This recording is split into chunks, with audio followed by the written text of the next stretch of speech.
Hello ladies and gentlemen, and welcome back to Star Citizen, and today we will be talking about anything relating to flying your ship.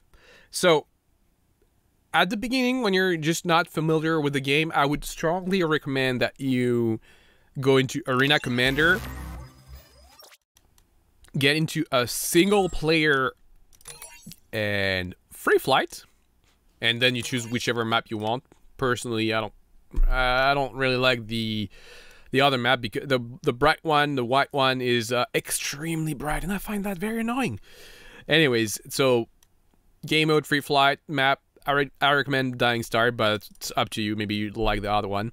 Then when you click on your select rent ship, you probably can find the ship that you own. You don't need to rent a ship for here. I mean, I think it's a bit of a mistake to rent a ship for free flight. For multiple reasons, actually, because for one, you need to get used to the ship that you own, the ship that you will be flying to play missions and do whatever you want. But I think it's very important that you get used to the way your ship handles. So this is really where I would strongly advise you to go to get used to how everything in your ship works, how you can, the control works, and maybe if you need to set up your, like, say, a joystick or a gamepad, whatever, you probably want to come here and check in here how things work, because in here, whatever you do, nothing has consequences, because you can die, blow up your ship. It won't cost you anything. It won't take time to respawn. It's like, I mean, it's a very carefree environment. So normally when you get into your ship, I'm gonna show it here once for the basics, and then I'll show it again in the PU proper. Stand by, 4 shields. But normally when you get your ship, it's powered off, and what you can do is hold F, which is the interaction mode, and you look around your ship. You're gonna see buttons that get highlighted, or doors, seats, whatever. Things might get highlighted in the world, and usually it starts as a yellow highlight, and that tells you that, oh, there's something here you can do. And you hold F, it turns orange, and you get the inner thought bubbles. That's what they're called, I think. Probably. I don't know. I mean, there's so many stuff, I kind of lose track. And here you see there's 2 buttons that are close together. Then there's the one on the left, which is actually white, and there's the yellow or highlight one. And sometimes it might be difficult to tell which one you're interacting with. So you can zoom with the mouse button when you're holding F, and that way it's easier to deal with stuff. So every ship should have, open exterior, lock and unlock.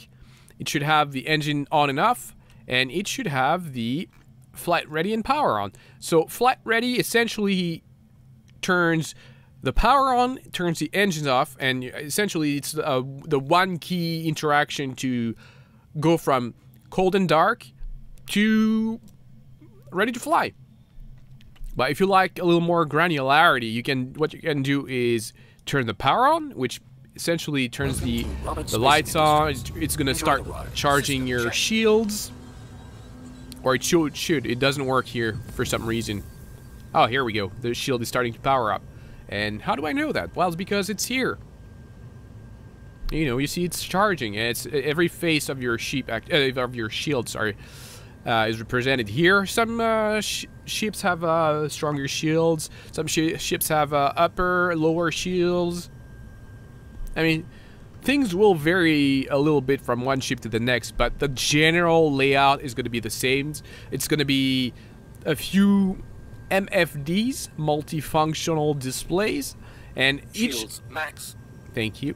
And each of those displays will you can interact with. I mean, it's not like it's a static display, but you can click on stuff. You can lower your energy output, so you can, have a lower signature. It's not very important now, but eventually you'll need to deal with signatures for stealth. I mean, you've got an archetype of display for each, so I'll go over them. The heat, this one is, for now, it's useless because it's only for stealth. So I mean, you don't need that.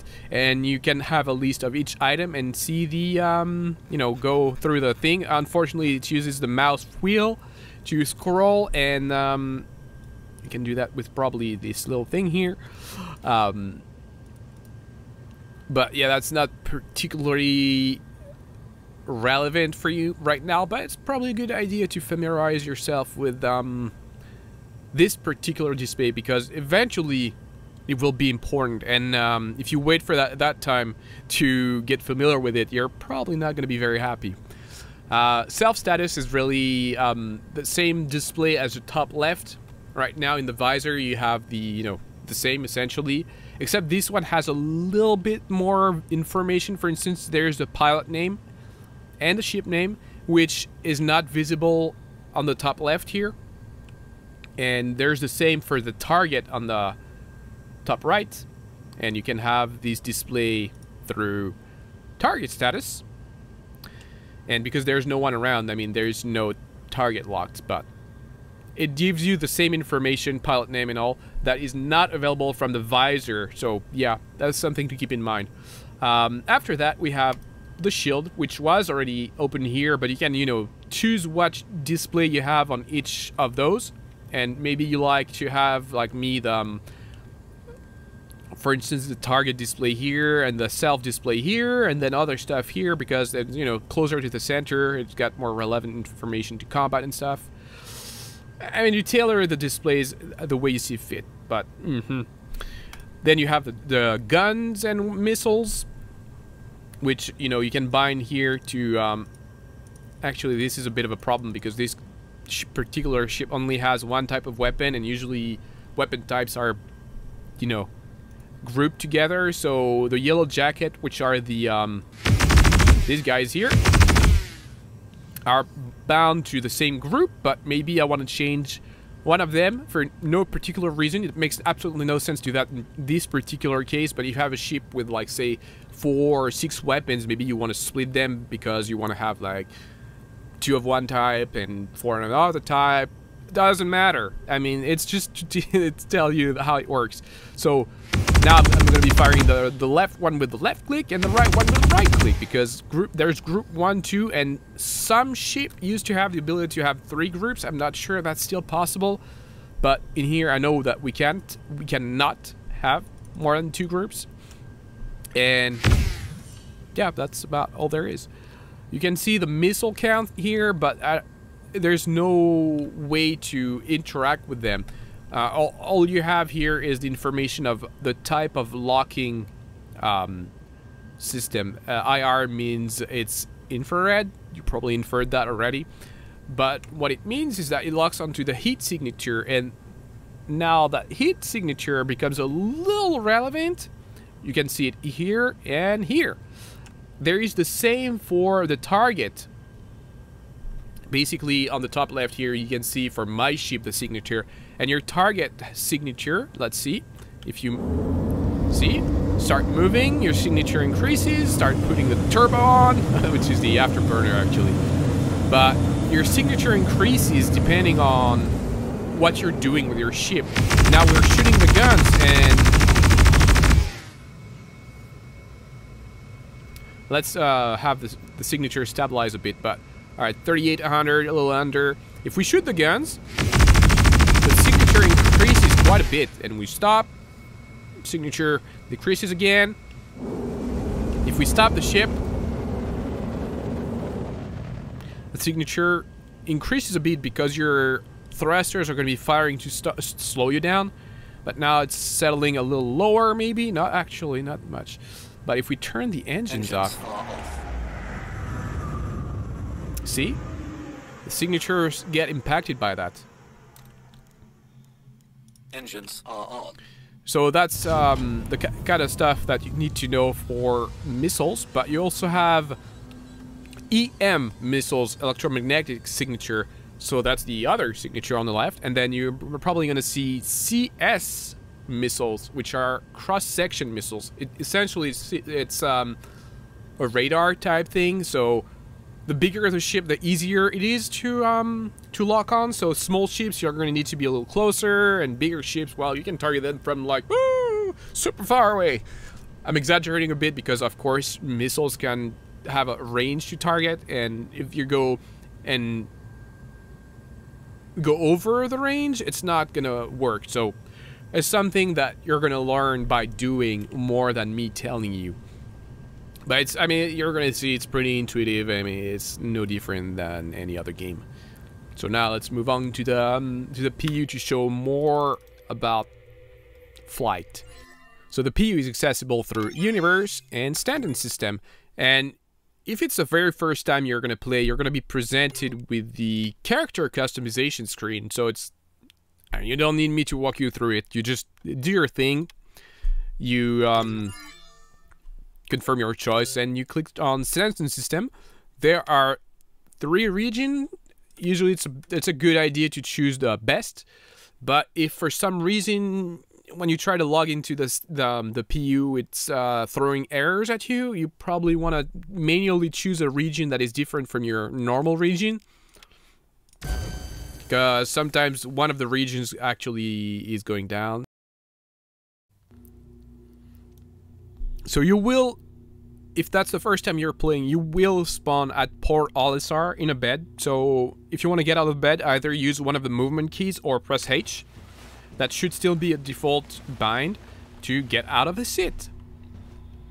So you'll spawn in your, that's called a habitat. That's how it's called in game. Okay, that's kind of like a pod hotel. There's nothing to do in here, really, for now. I mean, you just get the hell out of here. And that's about it. Then you find your way to deck 1. The deck is the, you know, the level or the floor, the story, whatever. It's the level you're on. Deck 2 here, see, there's absolutely nothing to do for now, at least as Portal SR is, and this is deck 1, as you can see from there. So you come in here, the central room with this little map here, and all those terminals are the terminals you're going to use to spawn a ship. Quickly, I'll give you a run around of this particular station. The Casaba here is where you buy clothes. This guy here is the administrator, and that's where you know, drop off and pick up packages when the guy actually decides to work, because sometimes he's a bit lazy. Not in a great mood, so yeah, don't bother him too much. This console here, and the same on the other side here, is where you come to buy and sell resources, trade commodities, whatever you want to call them. Not important right now. And this is where you sell ores that you've mined. Not important right now, again. So this store here, with actually no sign, that's weird because it is to have a sign. It's the Dumpers Depot, and this is where you buy ship-related items. So yeah, you got shield power plants, whatever. I mean, this particular store does not carry every item for every ship, and it's the same. Okay, thank you, buddy, but watch where you're going, all right? Because I don't want to shoot you in the back of your head. Yeah, sorry about that. Hey, guy interrupted me. That's extremely rude, buddy. All right. Could apologize. Not all of the stores will carry all of the components. This store has, as you can, well, maybe you don't know, but these are shields with those like little, sort of like prong things. I don't know what to call those. But all of those are shields, and it also carries ballistic weapons. You need to go through the terminal here to actually see the full inventory of the store, because not everything. So you see those. There's the same as the items you can find, so, like in the store on display. So for instance, the orange one, because that's the one that I know that I can find easily because of its color. This is this one here. Can we please? Here we go. The Yorm Targa. So you can buy it from here using the buy interaction, or you can buy it from the terminal here. You also have here, we should have Garrity Defense. Yes, that's the name of the store here, Garrity Defense. They sell armor and EVA suits. So these guys here are armors, and these guys here on the left, they're just EVA suits, so they offer no protection aside from, you know, the vacuum. And this guy here is live fire weapon. And oh, what can they possibly sell? No, you guessed it, firearms. That's great. So Deck 1 is where you have everything interesting. And if you want to spawn your ship, you go to the ship retrieval console. It's also often referred to as the ASOP terminal, ASOP. I don't remember what it means, but it doesn't matter. That's where you have all your ships. And say you want to spawn an Aurora, you just find it in your list. Your ship has been delivered to the following landing pad. Click on retrieve, and the little display here is going to tell you where to find your ship. Eventually. Yeah, there you go. So B2, I mean, I'm not the kind of guy who pays attention to important stuff, because I'm an idiot. And if you're anything like me, you get the little beacon here that's going to tell you where to find your ship. And by the way, you've got those little signs here which tell you where to find the landing pads. And because these room here and those 3 decks from the, you know, the beds to here, the stores and all, there's actually 4 of those in Port Olisar. You can see them out the window here. There's one here, there's the same here, and you probably already saw there's a little C here on the building. It says strut C. There's 4 struts, A, B, C, D, and in here we're in strut B. That's how you know which strut you are. And you can find those, like more of those on the ceilings, and that's how you know where you are. And if I remember correctly, it said B2. So you go through the airlocks and you cycle it again, and you get out. And by the way, with the mouse wheel you can select your moving speed. You know, and it's actually pretty gradual. You can slow it down to really a crawl. And yeah, you know, you can have fun with that. By the way, I hit F4 to change view. And when you're in F4 view, you can keep on controlling your character. And if you want to use the free look, you press Z once, and you can free look around. Press Z again, it's going to lock again, and you're going to control your character. F4 goes back into first person. T is the light, because I think in British English you call that a torch. That's why it's on T. And enter ship, just like in the hangar. And like I told you in the hangar, your ship is going to be spawned in a cold and dark state. So you need to get in your pilot seat. And you can choose either to use the interaction mode or the keybind, which is by default F5. And that's to bring your ship to a flight ready state. Enjoy the ride. System check. Thank you very much. So in every port, that is not valid for POIs, but for ports like Port Olisar, Lorville, Grimhex, Levski, you're going to need to request a clearance to land, and you're going to get assigned a landing pad. But we'll talk about that later. For now, you need to know that your ship requires to have the engines on and the power on. So you can do that, you know, either through F5 or the flight ready command, or manually using power on and engine on. Now, you're going to be starting in precision mode. You can see here, pre. That's when you have your landing gear out. It automatically triggers the precision mode. And what it means is that you're limited in speed, and normally your thruster should be a little less jerky. You know, when you're moving around, it should be a little less twitchy. So we can take off here. Take off complete. Okay, maybe not like that. That is not a proper taking off. And you see now all the pads are turning red. That's because I need to get the hell out of here. No, that's not true. I'm not obstructing anything, so quit lying. So now that I've taken off, I can press N.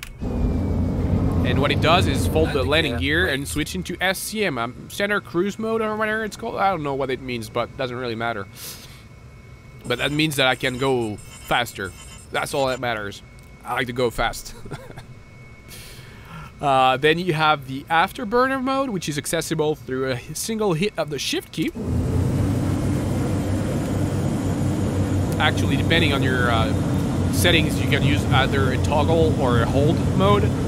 So maybe you'll need to hold shift, but works like SCM, except now you're going to be reaching top speed, and you can use the throttle with well, default it's W and S with the keyboard, and then if you have like a HOTAS setup, then you know you're going to have to bind it yourself. But it's got a throttle and works the same as precision mode and SCM, except it's just go faster. And the way I set up my game, and I think it's the same by default, is that when I have the Afterburner mode here, it disables G-Safe. That means that it's going to give maximum thrust to my ship, regardless of my well-being. Because if you were to, say, pull off a high G maneuver, and, you know, like, try to spin around like that. Okay, the Aurora is a bad example because it doesn't have a lot of thrust, so you can't really make yourself pass out, but you're going to see that your character is kind of like losing eyesight, and you're going to hear him breathe pretty heavily. And that means that he's going to pass out from high G. And it's not a good thing, because when he passes out, I mean, that the ship is going to go and do whatever he wants to do, and you might not like the result. So it's a good idea to keep G-Safe on. Now, you've seen that we have two displays here. You've got this little gauge here, 88%. This gauge is our hydrogen fuel. This is what we need to use for the thrusters. So once that hits 0, that's it, you're out. You're not going to be able to move your ship anymore. However, most ships will be able to use scoops, which are not... Well, they're on the ship, but I don't think that I can show them to you. Yeah. It's this little grill thing looking under the green light and under the red light here. That's actually probably better. It looks like a flat scoop here with like fins inside. That's the scoop. And that's what you use to scoop up hydrogen fuel. I mean, it does that automatically on its own. See, now it's... Oh. Went from 88 to 89, and slowly it's going to replenish to 100%. See, 90% now.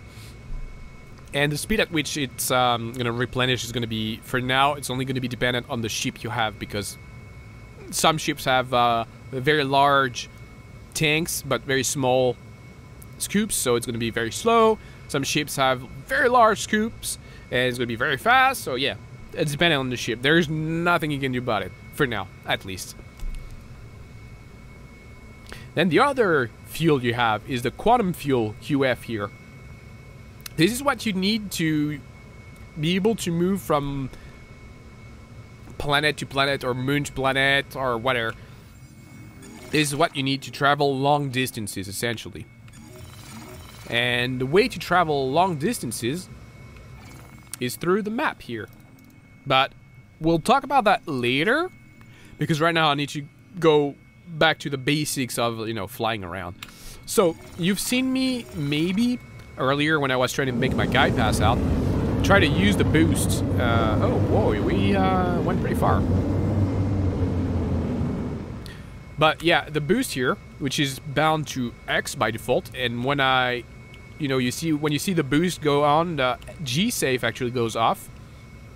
That's because when I use the boost, I want maximum boost, because if you keep G-Safe on, it's going to try to the ship is going to try to, you know, avoid having your character pass out. So I'd rather do that myself, you know, manage the character's well-being on my own by disabling boost as I need to. But that's not really something you're going to be using much in combat. I don't think you're going to be using that a lot. I mean, if you're an elite fighter, maybe you're going to like telling people that you use, you know, no G-Safe and ulti-coupled and all, and well, yeah, that's good on you, but for most people, that's not going to be how it works. But the conditions where you might want to have G-Safe completely disabled is in racing, because you want maximum boost to really go take tight corners when you need to, and that's going to be really on your own. Like, it's on you to manage your character's well-being and, you know where his limits are going to be, and try not to make him pass out. But in the persistent universe, I don't think it's very wise to have the G-Safe off. I mean, it's mostly for bragging rights. So boost is going to be really the thing that's going to keep you, you know, doing tight corners and what you need to, essentially what you need to turn. Afterburner is the boost for only like the longitudinal thrust, like how do you, like, it's, you know, like you in Fast and Furious when you push the nitrous button, well, that's what it does, the Afterburner. And the boost is really for up and down, left and right, or like pitch and yaw, if you're well versed into aircrafts. Now, we're gonna need to use quantum travel right now because I want to show you the air traffic control. But we're a little far from LSR, so let's you know, open the map with F2. By the way, it opens the map, or F1 for Mobiglass, just the, you know, the home screen of Mobiglass. So that's when you press F1. When you have the Mobiglass open, you can always press F2 to go straight to the map, or you can click on the map icon. Personally, I prefer using the keyboard shortcut. But you can click on any of those things on the map here, and you're going to get there. But I want to go back to Port LSR, so I click on Port LSR, set route, close the Mobiglass, and oh, what do you know? There's a little green line here on the radar, and a little blue dot here on my HUD. So I press B once to spool up the quantum drive, line up my ship to calibrate the quantum drive, and then I hold B once everything is done. Quantum drive is now on. And that's going to take me to where I want to go. See? Magic. Not magic at all, anyways. Quantum drive is now off. But now that I'm near Port LSR, like I told you earlier, you need a clearance to land. You can't just willy-nilly land up wherever you want and, you know, because that is going to be a mess. If everybody does that, it's going to be a mess. So you need to get close to LSR. At some point, LSR, there you go, landing service comes up. You click on the Wi-Fi icon. Please proceed to assigned landing bay. It's calling them, and they're telling you where to land. And I'm a little upside down, actually, here. So it's a good idea to slow down a little bit before you reach the landing pads. I usually come in hot, and quite often I kind of hit a few things. Number 5 bars on the headlights, sorry. And to open your landing gear and switch to precision mode, and you see this little green line here. You basically put your ship near the green line, hold N, Automated. and there you go, auto land. Once it's done, you can, if you like doing it like me, I do engines off, Landing complete. and then your ship falls into the Landing complete. landing pad, Doesn't stay. because sometimes the auto land doesn't work too well. Turn on the headlights, and then you can press H to get out of your ship. You can also power it off, but if you leave the power on, you get the lights, you get the shields charged. I mean, I just prefer leaving the power on and the engines off. That's just my way of doing things. Maybe you just want to do it differently. It's all well and good. There's no wrong way of doing it, except when you leave your ship on and then it starts floating away. That's a bit of a problem, trust me. Anyways, that's the basics. So say now we want to, like, something happened. We lost our ship. It maybe blew up. Maybe it flew away like I just told you. Maybe someone stole it. I don't know. Whatever. You don't have your ship anymore. It's gone. So you didn't lose it forever, of course. You just go back inside to... every station that has landing pads like that, they will have the same terminals to spawn ships. And those terminals that spawn ship, they have a way to file an insurance claim. And what it does is basically remove ownership of your ship, the current ship that was spawned.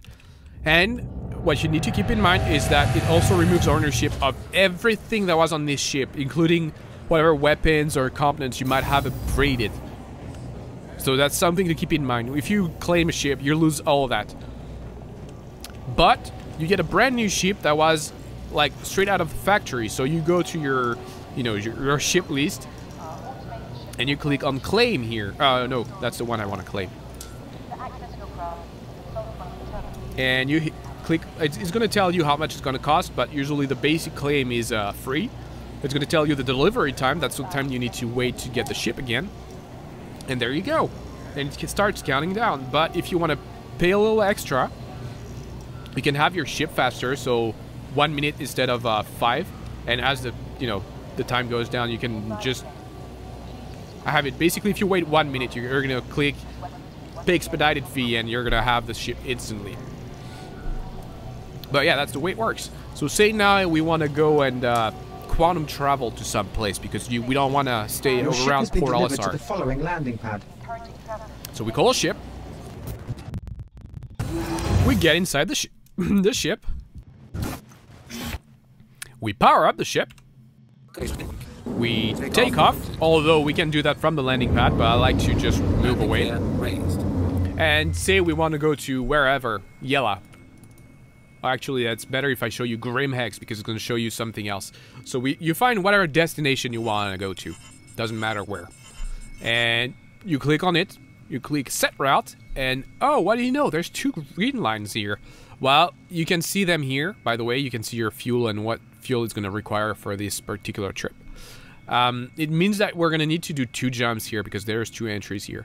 You can't go straight to Grimhex. You need to go to Yella first, and then from Yella you can find Grimhex. So it's going to be the same. I mean, sometimes it might be a little more complex. You're going to need like a few more steps to get to your destination, but it works the same way. So essentially, it's like I showed you earlier. You've got this little green line on your radar here, and you can have the blue dot here in the world. And say you want to do this like navigation not inside a Mobiglass for any number of reasons. You might not want to use the Mobiglass or might not be able to. Your radar here, it can also be used as a nav map. And here you've got the whole Stanton system. So left click is going to be tilting the map. Right click is going to be moving the map. And then you can use the... you're supposed to be able to use the mouse buttons, but it doesn't always work. So you can double click on something if you know where you want to go. I knew that I wanted to go around Crusader, one of the moons of Crusader, so I double-clicked on Crusader.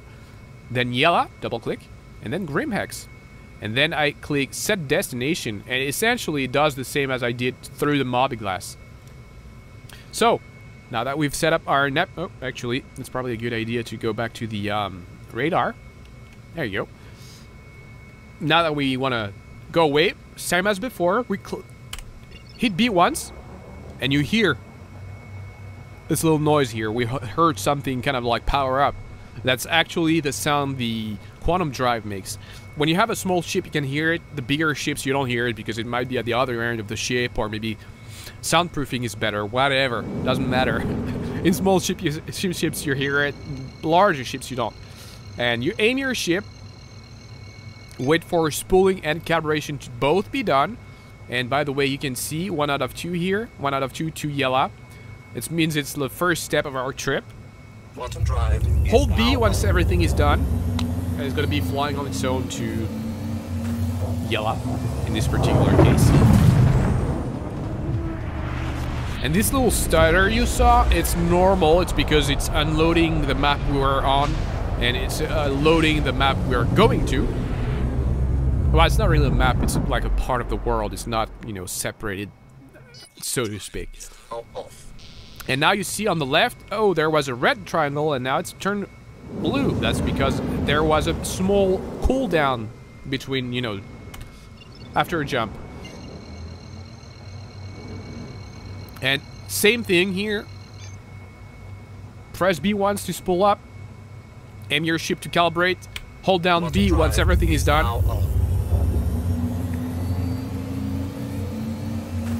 And you're gonna fly there.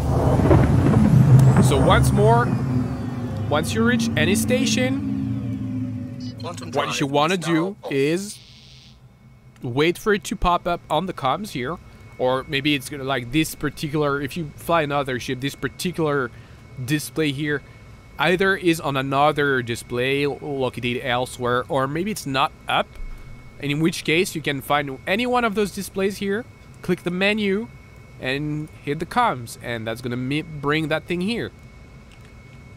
And once you're close enough to the station you want to land on, You're gonna see it pop up on the comms.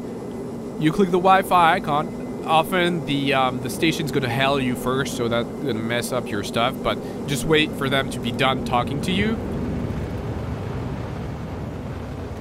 All right, they pop up here. They're probably gonna call me, tell me, you know, whatever.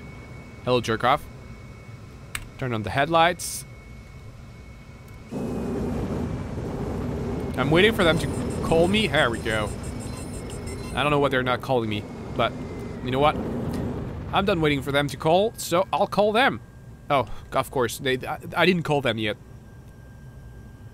And normally they'll tell you, welcome to Grimhex.